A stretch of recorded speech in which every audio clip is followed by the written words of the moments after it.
When publisher Take-Two Interactive bought BMG's interactive division, they weren't getting a lot of high-selling titles.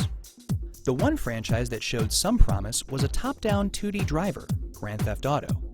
As the BMG veterans founded their new studio, Rockstar Games, they looked to reinvent the nerdy industry into a cultural icon, betting the farm that GTA could make gaming cool.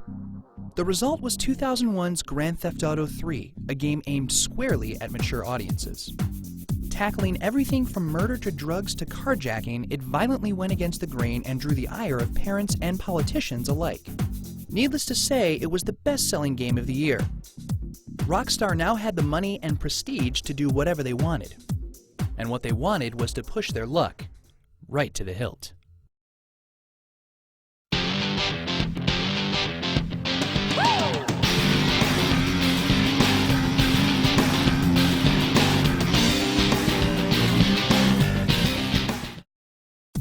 Just before GTA 3 had released in October 2001, developer Remedy delivered Max Payne to the PC. Rockstar immediately saw the potential for the series since its dark, adult twist on gaming was in line with their own ambitions. And so, Rockstar purchased the Max Payne IP outright and ported the game to consoles in December of 2001. That made for 2 hit games in only 2 months. The publisher had shot straight to the top. Which didn't mean that everything they touched turned to gold. In early 2002, they released State of Emergency, a riot game about an urban uprising against the establishment. While it nominally adhered to GTA's anarchic style, the game had all of the freeform and none of the focus. The title bombed commercially. It didn't faze them in the least. Knowing that GTA was their greatest asset and that only Scottish developer DMA Design could be trusted with the phenomenon, Rockstar bought the studio in 2002. DMA was now Rockstar North, and they already had a game in the works. They opted to push out a new GTA as quickly as possible, only barely updating the old engine. But there would be no danger of treading old ground, because GTA was traveling back in time. Taking healthy inspiration from 80s icons like Miami Vice and Scarface, it took the over-the-top hyper-stylization of GTA 3 and shot it to Florida, 1986. Based off of Vice City from the original Grand Theft Auto, this city would be positively drenched in neon, pastels, bad tans, and coked-out mobsters. Rockstar's signature attention to atmosphere would be present in spades, with Rockstar founders Sam and Dan Houser personally making sure that everything in the game adhered to one aesthetic. And that aesthetic was 80s camp to the nth degree. But the Housers still wanted to be pushing the boundaries of what games should strive for. For their vocal talent, Rockstar assembled an all-star cast, including Ray Liotta as the lead character, Dennis Hopper, James Woods, Peter Fonda, and who else but Jenna Jameson. The stigma that video games weren't respectable work for an actor was starting to fade. The game was even more ridiculous than its precursor, but featured the same insane attention to every last detail. Gameplay-wise, it was largely the same, but with more vehicles, weapons, and missions than ever before. It also added in a real estate economy that gamers could use to become legitimate land barons. Though of course being legit in GTA's world was next to impossible. Despite all the uproar over GTA 3's violence, the follow-up would still have players beating up cops and civilians alike.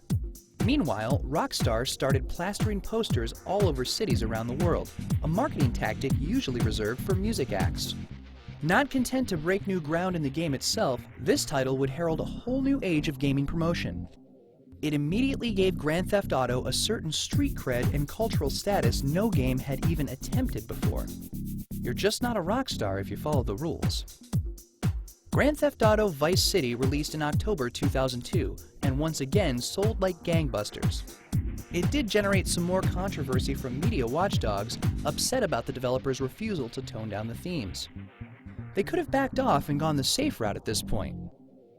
They didn't. Rockstar North decided to take a break from jacking cars so that they could focus on the murdering. 2003 would see the release of Manhunt, one of the most wantonly violent games ever produced.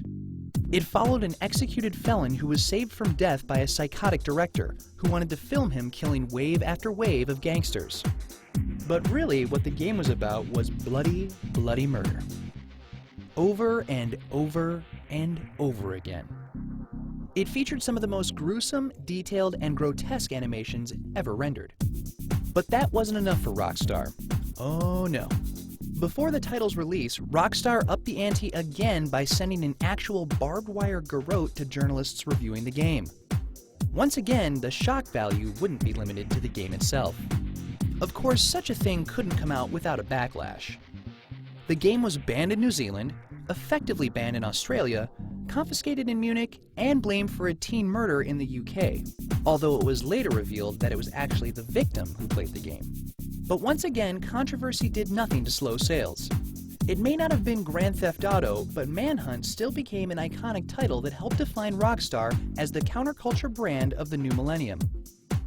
With all the fame and attention, the Housers were rumored to let it all go to their heads, routinely insulting and degrading their own employees.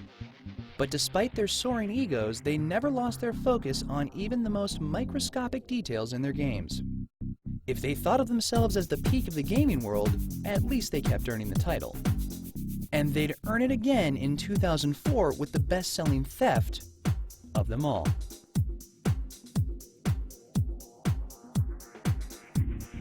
Tune in next time to see the biggest game and the biggest controversy in Rockstar's history.